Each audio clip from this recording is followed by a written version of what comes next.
El último adiós al Papa Francisco, una solemne ceremonia de clausura de su féretro en la Basílica de San Pedro, marca el inicio de su despedida definitiva. Autoridades familiares y líderes internacionales se unen en este emotivo momento. Luis Pacheco y Héctor Chaclán, ex líderes de los 48 cantones de Totonicapán, son ligados a proceso por terrorismo y obstrucción a la justicia. El caso sigue en escándalo tras su detención el pasado 23 de abril.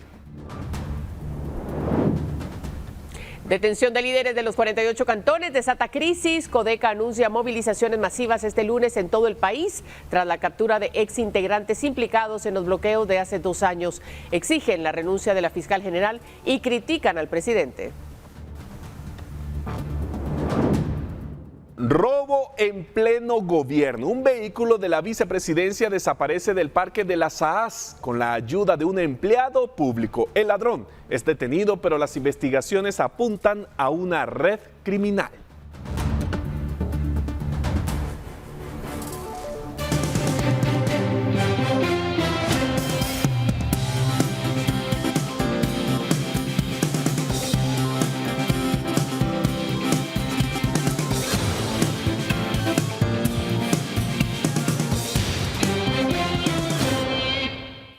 ¿Cómo están? Buenas noches, bienvenidos. Gracias por sintonizar esta hora la emisión estelar de Noticiero Guatevisión. Todo listo y preparado, solo faltaba usted. Alberto, buenas noches para ti. Buenas noches para ti, María Luisa, y para todos en casa. Inicia el fin de semana, pero igual hay que estar bien informado, así que gracias por su fiel sintonía. Vamos a arrancar de inmediato.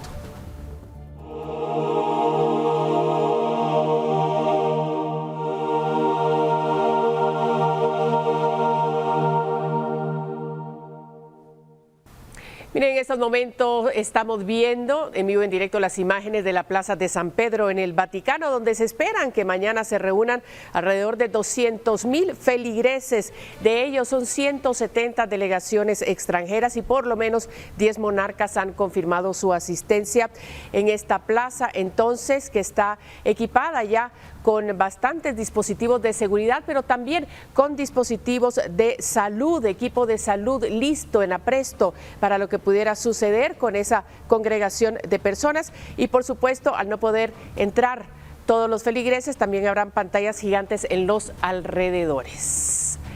Bueno, y este viernes se llevó a cabo en la Basílica de San Pedro el rito de clausura del féretro del Papa Francisco en una ceremonia encabezada por autoridades del Vaticano y previa al funeral que se realizará este sábado con la presencia de delegaciones internacionales. Rogito per il pio transito di Sua Santità Papa Francesco. Una emotiva y solemne ceremonia tuvo lugar este viernes en la Basílica de San Pedro, donde se llevó a cabo el rito de clausura del féretro del Papa Francisco, marcando el inicio de su despedida definitiva. La ceremonia, presidida por el cardenal camarlengo Kevin Farrell, reunió a altas autoridades eclesiásticas, familiares y miembros del Vaticano en un ambiente de recogimiento espiritual.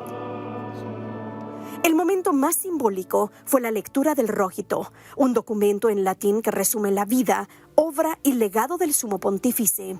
Este texto fue introducido en un cilindro metálico junto con monedas y medallas que resumen su pontificado y depositado dentro del ataúd que fue cuidadosamente sellado en cumplimiento del protocolo papal. Uno de los gestos más conmovedores ocurrió cuando fue colocado un velo blanco sobre el rostro del Papa, seguido por el cierre oficial del féretro, asegurado con un cordón de seda y sellado con cera, como manda la tradición vaticana.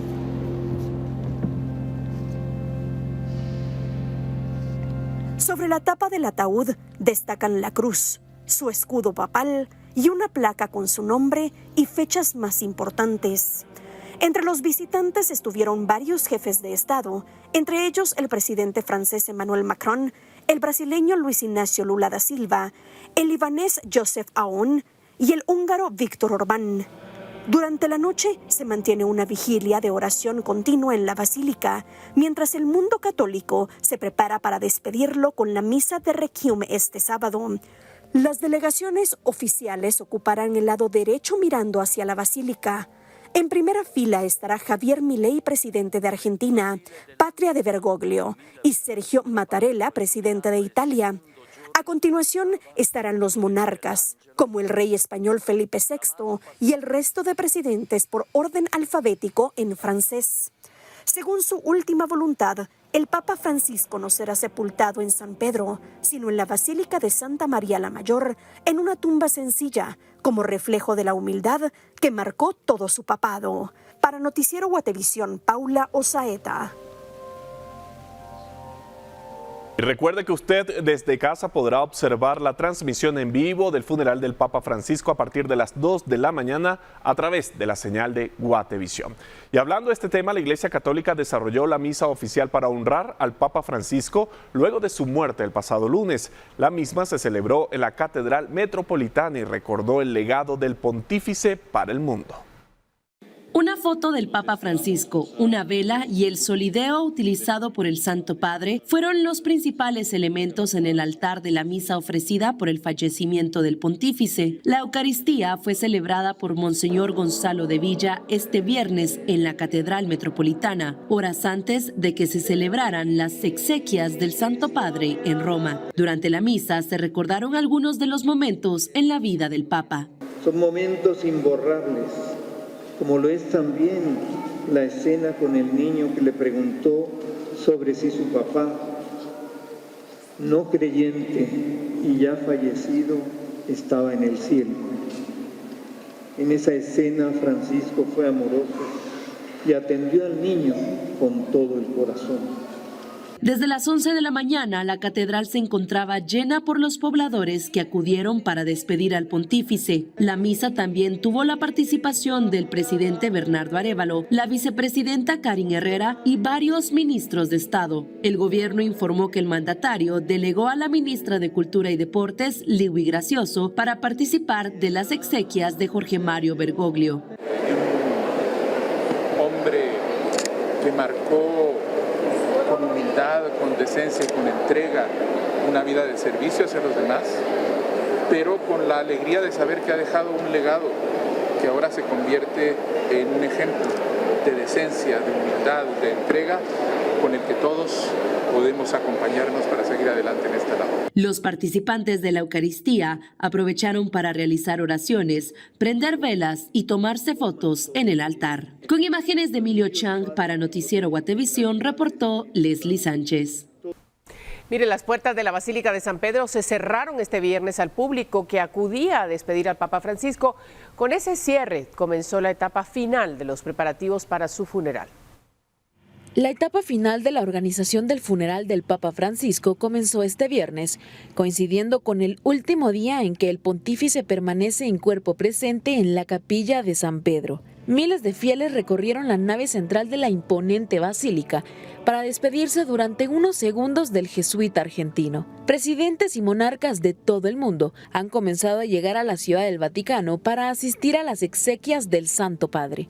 Al menos 130 delegaciones, entre ellas unos 50 jefes de Estado y 10 monarcas en ejercicio, participarán en la misa funeral que se celebrará en la Plaza de San Pedro, según informó el Vaticano. El entierro del Papa Francisco tendrá lugar el sábado en la Basílica de Santa María la Mayor de Roma, convirtiéndose en el primer pontífice enterrado fuera del Vaticano desde León XIII en 1903. En el servicio estará presente su sobrino Mauro Bergoglio, quien viajó a Roma gracias a una donación privada, tras un enredo protocolar con el gobierno de Javier Milei.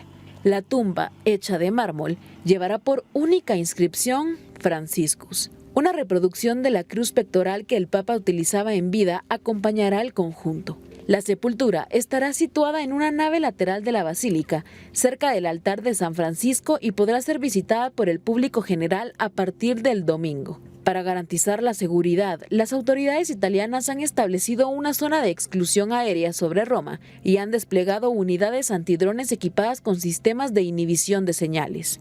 Aviones de combate se encuentran en alerta, helicópteros policiales sobrevuelan el centro histórico y francotiradores han sido posicionados en los tejados de la Vía de la Conciliazione y la cercana Colina del Janículo.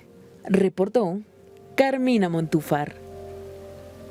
Y mucha atención porque los ojos del mundo están puestos en el Vaticano, donde se va a elegir al próximo Papa, pero también hay expectativa por el nombre que elegirá.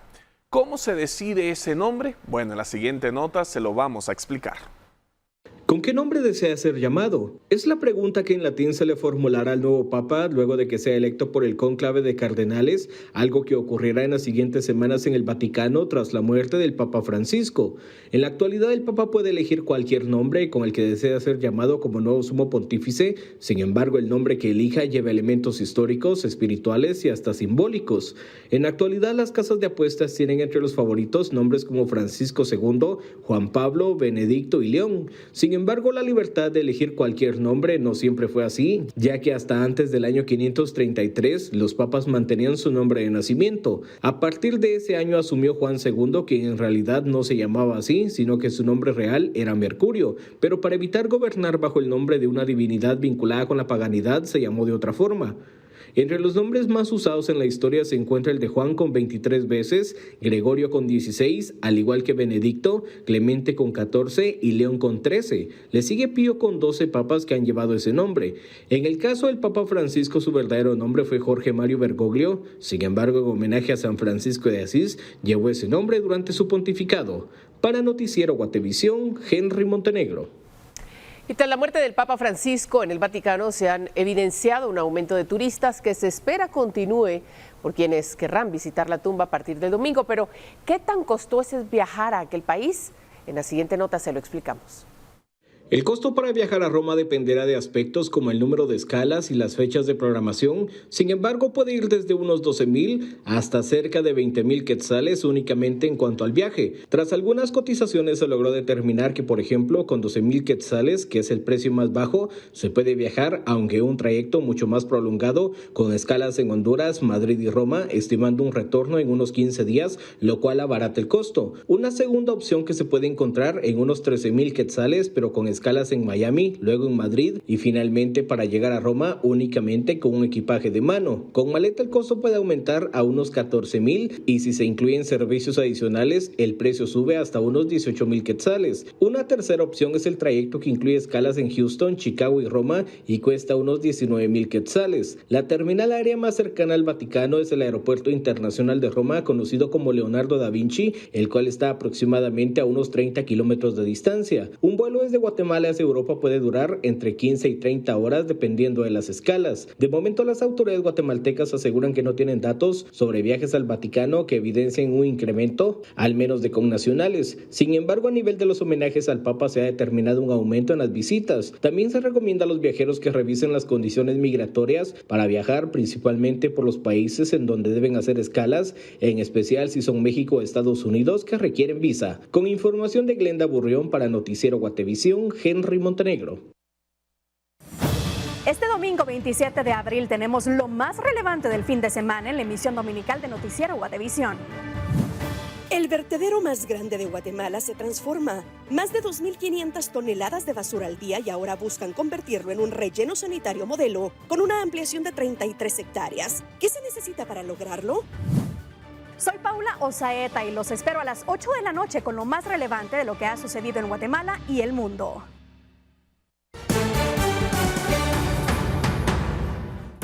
Gracias por continuar con nosotros. Tenemos más. Luis Pacheco y Héctor Chaclán, ex integrantes de los 48 cantones de Totonicapán, fueron ligados a proceso por los delitos de terrorismo y obstaculización a la acción penal, derivado de los bloqueos que se realizaron en octubre del 2023.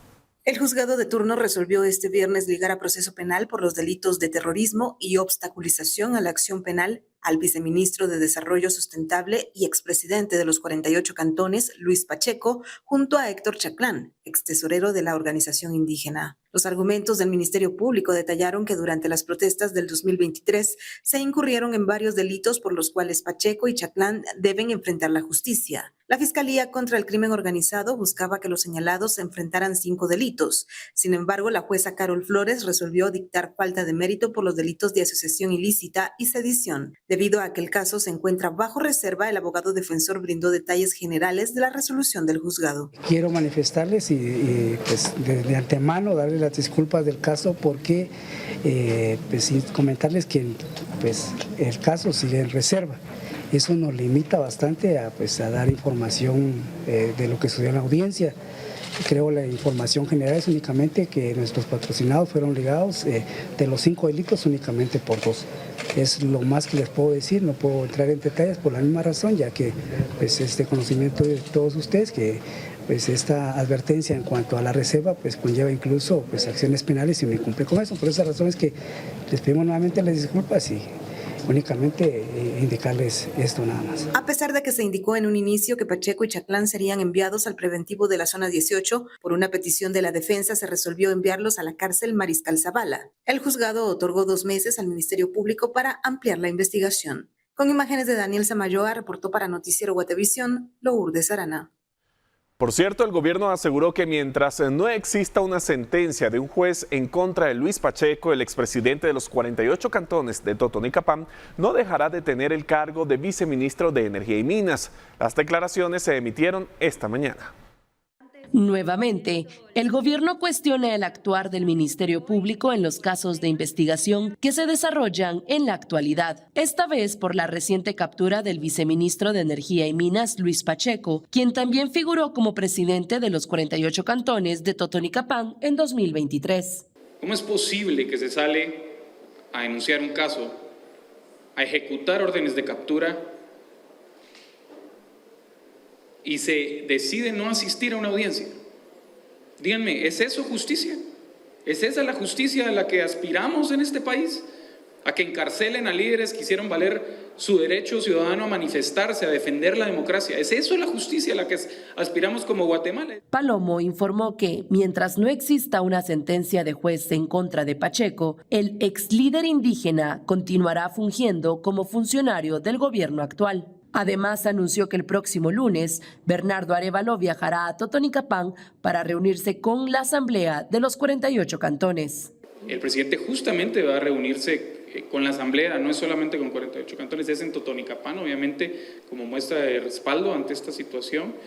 Todavía se están definiendo los puntos de la agenda, pero como ustedes saben, la Asamblea se reúne periódicamente. Esta se convoca de manera extraordinaria justamente para atender esta situación y poder unir esfuerzos de manera de que logremos una ruta que propenda a buscar soluciones. El gobierno reiteró que la manifestación pacífica es un derecho constitucional. Con imágenes de Emilio Chang para Noticiero Guatevisión, reportó Leslie Sánchez. Mire, Codeca anunció movilizaciones en todo el país para el próximo lunes tras la detención de 2 exintegrantes de los 48 cantones que presuntamente lideraron los bloqueos hace 2 años. La organización, que pide la renuncia de la fiscal general, también arremetió contra el presidente de la República. El día lunes 28 a nivel nacional va a haber una movilización plurinacional en todo el país, en todos los departamentos de Guatemala. Ese fue el anuncio dado este viernes por los dirigentes del Comité de Desarrollo Campesino, conocido como Codeca, quienes saldrán a las calles nuevamente, esta vez para exigir la renuncia de la fiscal general del Ministerio Público, Consuelo Porras, tras las primeras detenciones por los bloqueos registrados hace 2 años, entre ellas la del viceministro Luis Pacheco. Las movilizaciones también serán aprovechadas para pedir que los diputados dejen sin efecto el incremento salarial que se recetaron, además de mostrar su inconformidad por la ley de infraestructura vial aprobada y también por una ley de aguas que se está trabajando. Los dirigentes incluso arremetieron en contra del presidente de la República. Bernardo Arévalo de León dijo que no iba a perseguir, que no iban a haber detenciones ilegales. Y hoy nos damos cuenta de todo lo que está sucediendo, ¿verdad? Es un cómplice del actuar del MP. Tiene un ministro de Gobernación que es el que ejecuta estas detenciones ilegales. Y si ese ministro es su empleado de confianza, es parte de su gabinete de confianza, ¿por qué no lo destituye? De momento ya se confirmaron las movilizaciones en por lo menos 18 departamentos, según los dirigentes, quienes insisten en que el Ejecutivo no ha escuchado sus peticiones. Vamos a reiterar, ya se reiteró la solicitud al presidente Bernardo Arévalo y nos ha rechazado desde febrero del año pasado, no nos ha dado su audiencia. Entonces, reiteramos nuevamente esa solicitud de audiencia. Con imágenes de Juan Diego González para Noticiero Guatevisión, Henry Montenegro. Vamos a hablar de justicia. Esta tarde, María Fernanda Bonilla, sospechosa del crimen de Melissa Palacios, escuchó la sentencia en su contra por usar un dispositivo móvil en prisión. No, si ya se están desengañando de la realidad de la vida, entonces, ¿cómo me van a culpar de algo que yo no hice? Pues? Sí, solo porque se embelezaron en mí. A petición de su defensa, se sometió al procedimiento especial de aceptación de cargos. Bonilla recibió una sentencia de 6 años y por aceptar los cargos, la condena se redujo a 4 años, 9 meses y 18 días de prisión conmutables a razón de 15 quetzales diarios. La resolución también indica que Bonilla deberá pagar 12.273 quetzales en concepto de reparación digna, petición que fue realizada por la Procuraduría General de la Nación. Con esta resolución, Fernanda Bonilla resuelve uno de los 2 casos en su contra. Por el crimen de Melissa Palacios, está a la espera de que la Cámara Penal resuelva si el caso se traslada a un juzgado de mayor riesgo en la capital o continúa conociéndose en Chiquimula. Bonilla es señalada de asesinato por homicidio en estado de emoción violenta, mientras que Luis Marroquín, su guardaespaldas, es señalado de encubrimiento propio.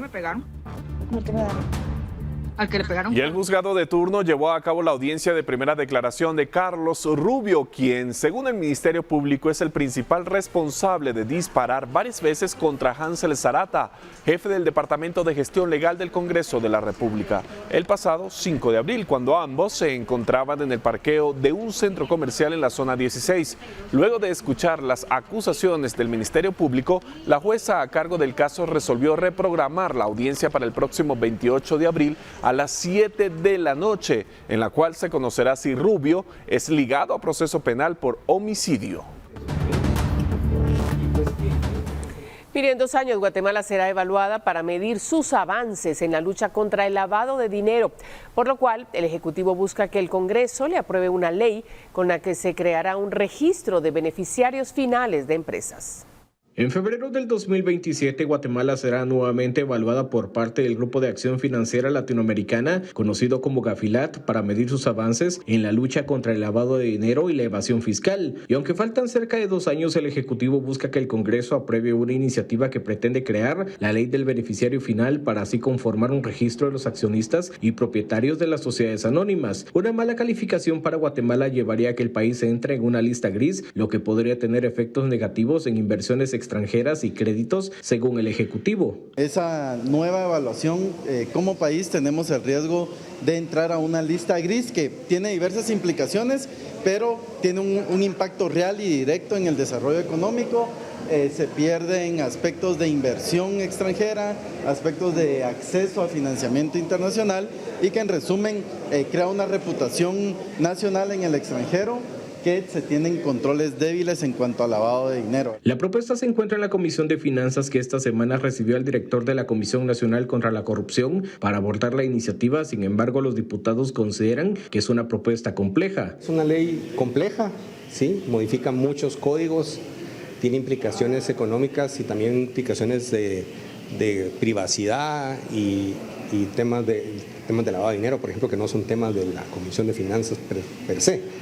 Entonces probablemente vamos a consultar también con otras entidades, con el Colegio de Abogados, con otros actores, porque implicaría también obligaciones de reportería y de registro. De aprobarse la ley, a este registro tendría acceso la Superintendencia de Bancos por medio de la IB y el Ministerio de Finanzas a través del REGAE. Con imágenes de Juan Diego González para Noticiero Guatevisión, Henry Montenegro.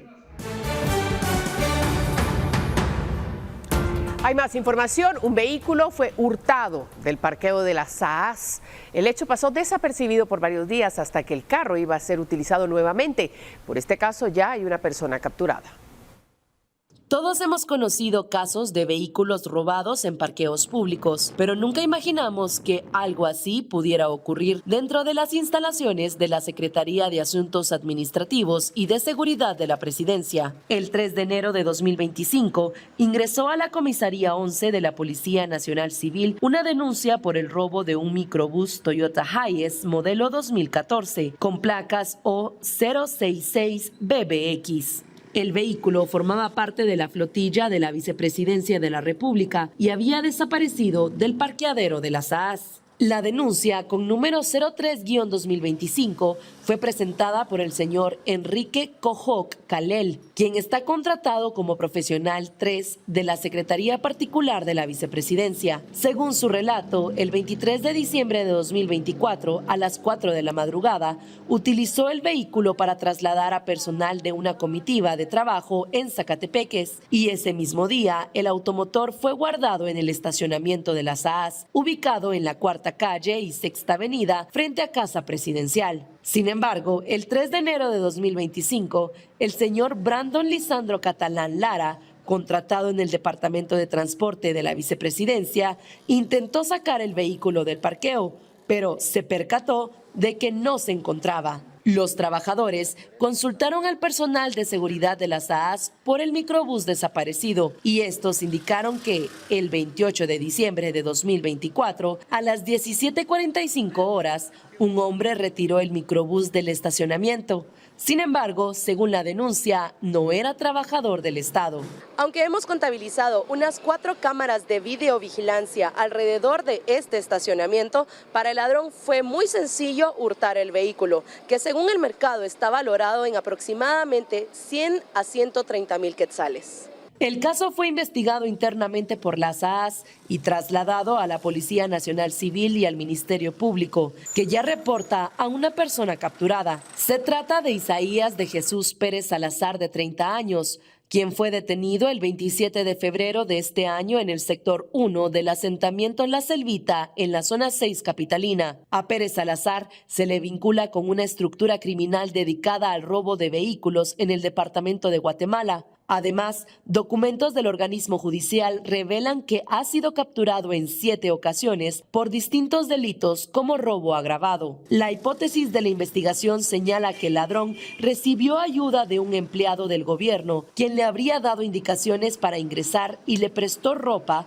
con distintivos oficiales para pasar desapercibido. Pérez Salazar ingresó al parqueo de la SAAS, tomó las llaves, se subió al microbús y salió con el vehículo sin ningún tipo de control. ¿Y qué pasó con el microbús? Debido a que la denuncia fue presentada 6 días después del hecho, las autoridades manejan la hipótesis de que el vehículo fue desmantelado y vendido como repuestos en el mercado negro. Noticiero Guatevisión y Prensa Libre buscaron la postura del Ejecutivo, pero únicamente respondieron por mensaje. La SAAS indicó que por este caso hubo 4 destituciones, pero no se pueden adelantar detalles porque se entorpece la investigación. Añadieron que han fortalecido los protocolos de seguridad. Con imágenes de Emilio Chang para Noticiero Guatevisión, Rubén Lacán y Leslie Sánchez.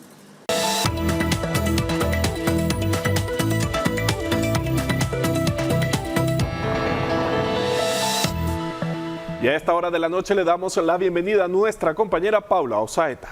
Lo cual quiere decir que es momento de que hablemos de dinero. Paula, te escuchamos. María Luisa, Alberto, qué gusto acompañarlos y finalizar la semana con ustedes. Quiero contarles que una planta empacadora de aguacate para la exportación fue inaugurada en Barberena, Santa Rosa, con una inversión privada del grupo Mission Produce de más de $65 millones y la expectativa de generar 1,000 empleos.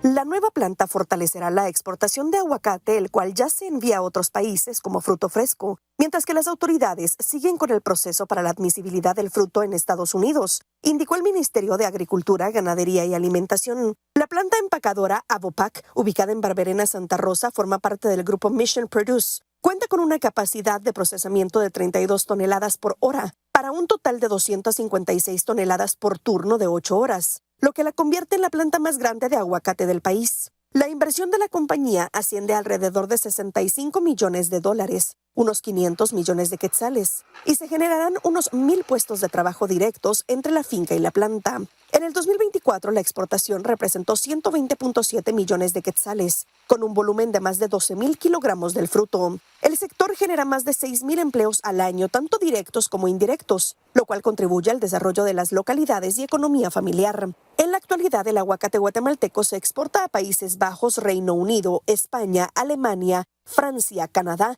Costa Rica, El Salvador, Honduras, Nicaragua y Panamá. Además, se han logrado agilizar las gestiones que permiten su admisibilidad en nuevos países como Estados Unidos y Argentina. Las autoridades consideran que el aguacate abre nuevas oportunidades para el sector agrícola guatemalteco, aportando al desarrollo económico del país. Sin duda una inversión que viene a aportar a la economía del país. Y mire, administrar varios negocios al mismo tiempo puede resultar complicado, pero con los consejos que le daré hoy más algo de organización, seguro aprenderá a hacerlo. Lo importante es descubrir algunas tareas que puede delegar. Luego es importante que se apoye de un experto. Si no es bueno en algo o le cuesta, pague a alguien para que lo haga por usted, además de subcontratar talento para resolver tareas que lo distraen de la construcción de su negocio. Hay otras formas de maximizar su tiempo, como un asistente virtual que administra cuentas de redes sociales y correos electrónicos. Deje espacio para la lluvia de ideas. Al hacer malabares con múltiples negocios, es fácil atascarse en las tareas diarias de administración de cada negocio. En el proceso es posible que pierda de vista lo que hizo que esos logros fueran exitosos en primer lugar. Es por eso que es necesario darse un espacio para verificar su visión para cada inversión. Los datos son la mejor manera de determinar qué funciona y qué no. Le ayudarán a ver qué productos se están vendiendo bien y cuáles no, y a ubicar a los clientes que necesitan más atención. Si dirige varios negocios, la gestión de las relaciones con los clientes resulta esencial. Espero que esto le sea útil. Recuerde que este domingo lo espero en la emisión dominical de Noticiero Guatevisión a las 20 horas. Le deseo una excelente noche. Y Guatemala enfrenta una creciente amenaza ambiental por la expansión del corredor seco, una zona árida con una biodiversidad única que hoy se encuentra en riesgo. Suelos cafés, vegetación seca o muy seca suele ser representativa en el corredor seco. Esta es una de las regiones más áridas en Guatemala, conocida principalmente por la hambruna que enfrentan las comunidades, pero que también tiene una gran riqueza en flora y fauna, que hoy está en peligro de extinción, pero que es vital. El propio bosque seco tiene una función de retención de humedad para las poblaciones que viven en ese lugar. O sea, desaparecer el bosque seco es desaparecer el agua y desaparecer las probabilidades y las posibilidades de la población de tener agua, principalmente para sobrevivir en sus casas y para hacer producir la tierra. La fauna y flora del área no solo enfrentan la caza y deforestación, la falta de agua también les afecta directamente, y las especies que dependen de la humedad para sobrevivir son las que ahora están migrando o desapareciendo. Sí, la fauna en el corredor seco se encuentra en un estado, digamos, de tensión, principalmente porque esas áreas se han convertido cada vez más secas por el cambio climático. Todo esto está provocando que el corredor seco se expanda rápidamente, lo que representa otro riesgo. Que nosotros acá en la institución todavía no tenemos un dato real del impacto que se tiene, pero sabemos de que han habido cambios y estamos en procesos de buscar cómo hacer investigación, ir coordinando con la academia para poder conocer el impacto del cambio climático sobre la biodiversidad del país.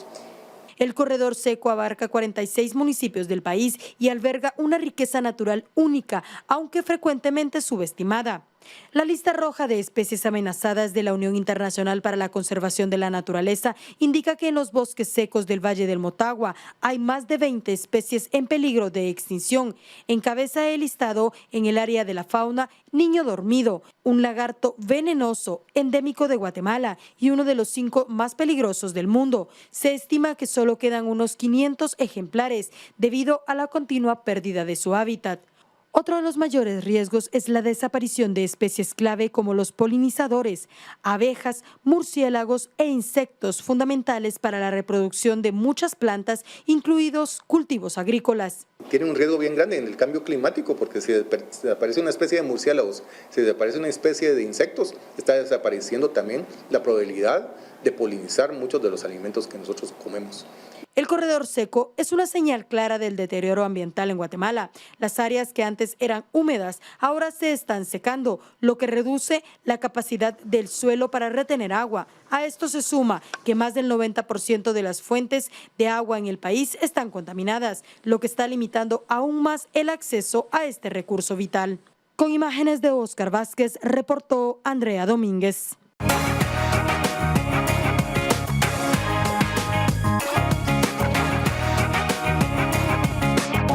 Y con una exposición de los más de 30 instrumentos musicales creados por el artista Joaquín Orellana, cientos de guatemaltecos celebraron el jueves 24 de abril la trayectoria del compositor de 91 años. Cientos de guatemaltecos pudieron conocer y apreciar los instrumentos que el maestro Joaquín Orellana construyó con piezas de marimba tradicionales en la exhibición Camino a la Multifonía. Esta exposición es un homenaje que la Municipalidad de Guatemala hizo en honor a Orellana y a su trayectoria. El homenaje al artista guatemalteco hace hincapié en una de sus principales obras, Sinfonía desde el Tercer Mundo, que cuenta la historia del país desde la visión de Orellana y que en 2021 fue presentada en Atenas, Grecia. Los instrumentos expuestos fueron creados por el compositor guatemalteco, utilizando piezas de marimba tradicionales y convirtiéndolas en instrumentos útiles que se caracterizan por sus sonidos agudos, fuera de lo tradicional, y que han sido utilizados para crear distintas obras orquestales. La exposición está ubicada en el Palacio de Correos en la zona 1 de la capital, y desde su inauguración este jueves 24 de abril, más de 500 asistentes pudieron realizar un recorrido interactivo con los instrumentos del artista para entender su funcionamiento. Joaquín Orellana estuvo presente en el evento de apertura e indicó sentirse increíble de pasar de ser marginado y rechazado, básicamente tachado como loco, a tener esa magnitud de reconocimiento. Reportó Carmina Montúfar. Bueno, llegamos al final de esta emisión, por supuesto, agradeciendo su sintonía, recordándole que vamos a tener noticias el día domingo, pero además haciéndole una invitación muy especial, Alberto. Así es, a las 2 de la mañana de este sábado, es decir, en un par de horas, ya se puede conectar a la señal de Guatevisión porque inicia la transmisión especial en vivo del funeral del Papa Francisco. Así le decimos, buenas noches.